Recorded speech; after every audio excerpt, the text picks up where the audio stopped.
Sanktsiების სამიზნე იქნებიან არა მხოლოდ ქართული ოცნების რეჟიმის მაღალჩინოსნები, არამედ მათი ოჯახის წევრები, ასევე რეჟიმთან დაახლოებული კლეპტოკრატები, ბიზნესმენები და ყველა ის პირი, ვინც დემოკრატიას თავს ესხმის.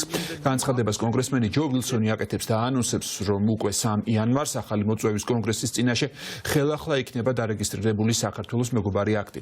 ტრამპის თანაგუნდელი და ჰელსინკის კომისიის ხელმძღვანელი აფრთხილებს არალეგიტიმური ხელისუფლების წარმომადგენლებს, რომ ქართულ ოცნებაში არავის უნდა ჰქონდეს ილუზია, რომ თეთრი სახლის ახალი ადმინისტრაცია ვინმე საპატიებს ირანის რეჟიმთან მეგობრობას და დემოკრატიისთვის ძირის გამოთხრას. ევროპასა თუ ამერიკაში კი არ წყდება გამოხმაურებები იმ პროცესებთან დაკავშირებით, რაც თბილისში ვითარდება. სულ უფრო ხშირად ისმის განცხადებები დამატებითი სანქციების საჭიროებაზე და ახალი არჩევნების აუცილებლობაზე. ამასთან დემოკრატიული სამყარო საქართველოს ლეგიტიმურ პრეზიდენტად სალომე ზურაბიშვილს მიიჩნევს. ნატალი ჯახუტაშვილი გვეტყვის, როდის და რა სახით დამატებითი სანქციები შეიძლება ვიხილოთ დემოკრატიული სამყაროსგან.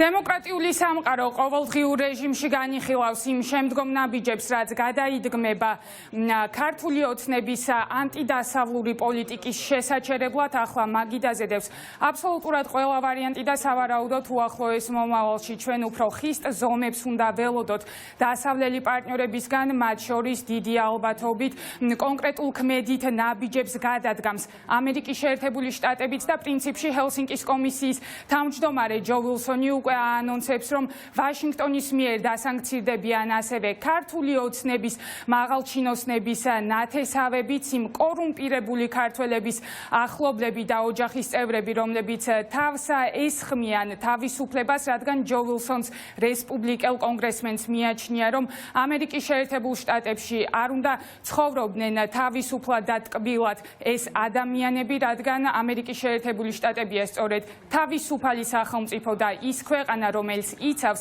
დემოკრატიულ ღირებულებებს. ამასთან ერთად ჰელსინკის კომისიის ხელმძღვანელი აფრთხილებს ქართული ოცნების წევრებს და აცხადებს, რომ ისინი თუ დროულად არ ჩამოსხდებიან ივანიშვილის მატარებლიდან, რომელიც მიდის რუსეთის, ირანის და ჩინეთის მიმართულებით, მაშინ მათ სანქციები არ ასწდება. სხვათა შორის ჯო ვილსონი ის კონგრესმენია, რომელიც ძალიან აქტიურობს საქართველოსთან მიმართებით. ის პრაქტიკულად ყოველდღიურ რეჟიმში ავრცელებს განცხადებებს საქართველოში მიმდინარე პროცესებთან დაკავშირებით და რამდენიმე საათის წინ მან ასევე ინტერვიუ მისცა რადიო თავისუფლებას, სადაც ჰელსინკის კომისიის თავმჯდომარე პირდაპირ ამბობს, რომ დღეს ივანიშვილის რეჟიმს მცდარი წარმოდგენა აქვს ტრამპთან დაკავშირებით. ის აცხადებს, რომ დონალდ ტრამპი მხარს უჭერს ისეთ ლიდერებს, როგორიც არის საქართველოს პრეზიდენტი სალომე ზურაბიშვილი და ის დარწმუნებულია, რომ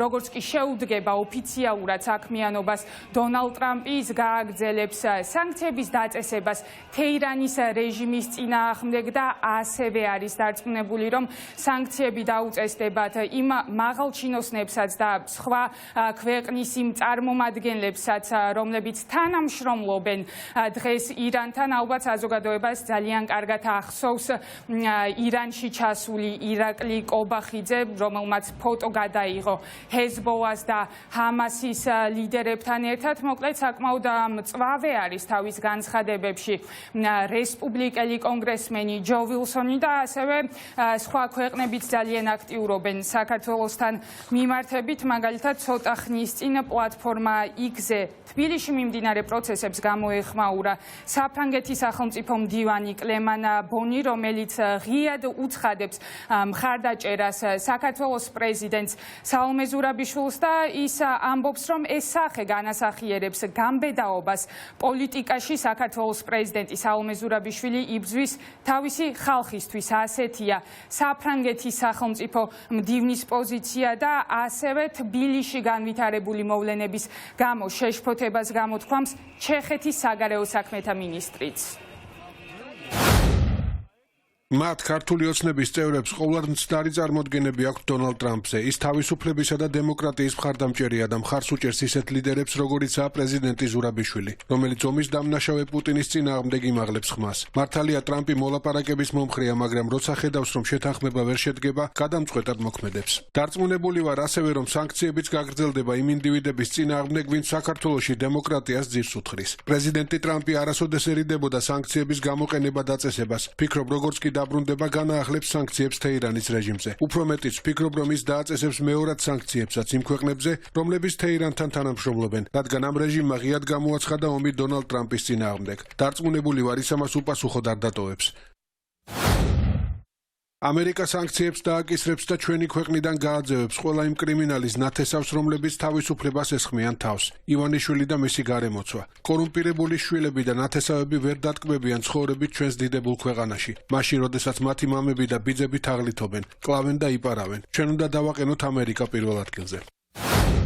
თუ თქვენ ხართ კორუმპირებული ქართული კოშმარის მატარებელში, რომელიც ჩინეთისკენ, ირანისა და რუსეთისკენაა მიმავალი, ახლა დროა ჩამოხვიდეთ. ივანიშვილი იყო პირველი, მაგრამ არ იქნება უკანასკნელი. ჯერ კიდევ არის დრო საკუთარი თავის გადასარჩენად, მაგრამ როგორც კი სიაში აღმოჩნდებით, სამუდამოდ მან დარჩებით. არავითარი ფული, არავითარი მოგზაურობა. ეს სახე განასახიერებს გამბედაობას პოლიტიკაში. საქართველოს პრეზიდენტი სალომე ზურაბიშვილი იბრძვის თავისი ხალხისთვის, დემოკრატიისთვის და ევროპული ღირებულებებისთვის, მანიპულაციისა და ძალადობის პირობებში. ჩვენი მოვალეობაა მხარი დავუჭიროთ მას და გავხადოთ მაგალითი ყველა ჩვენგანისთვის. ჩეხეთი მხარს უჭერს ნორდიკული და ბალტიის ქვეყნების განცხადებას, რომელიც საქართველოში შექმნილი ვითარების გამო შეშფოთებას გამოხატავს.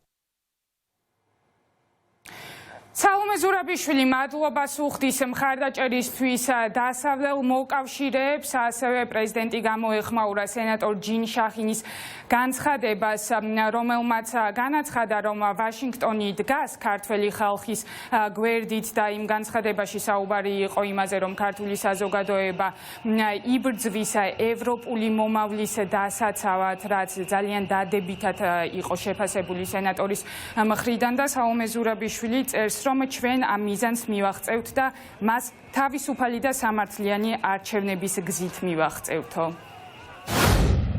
სენატორო, მადლობა მუდმივი მხარდაჭერისთვის. ჩვენ ამ მიზანს მივაღწევთ და მას თავისუფალი და სამართლიანი არჩევნების გზით მივაღწევთ. მოკლედ ასეთია ჩვენი დასავლელი პარტნიორების პოზიცია საქართველოში მიმდინარე პროცესებთან დაკავშირებით, რა თქმა უნდა, მთელი ცივილიზებული სამყარო ემიჯნება ქართული ოცნების ქმედებებს, ივანიშვილის რეჟიმის მიერ მიღებულ გადაწყვეტილებებს და დემოკრატიული სახელმწიფოები მოუწოდებენ ქართულ ოცნებას, რომ დროულად გადადგან კონკრეტული ნაბიჯები და დანიშნონ ქვეყანაში ახალი არჩევნები. ამის პარალელურად კი უახლოეს მომავალში სავარაუდოდ ჩვენ ვიხილავთ სანქციების ახალ ტალღას ჩვენი მოკავშირეების მხრიდან.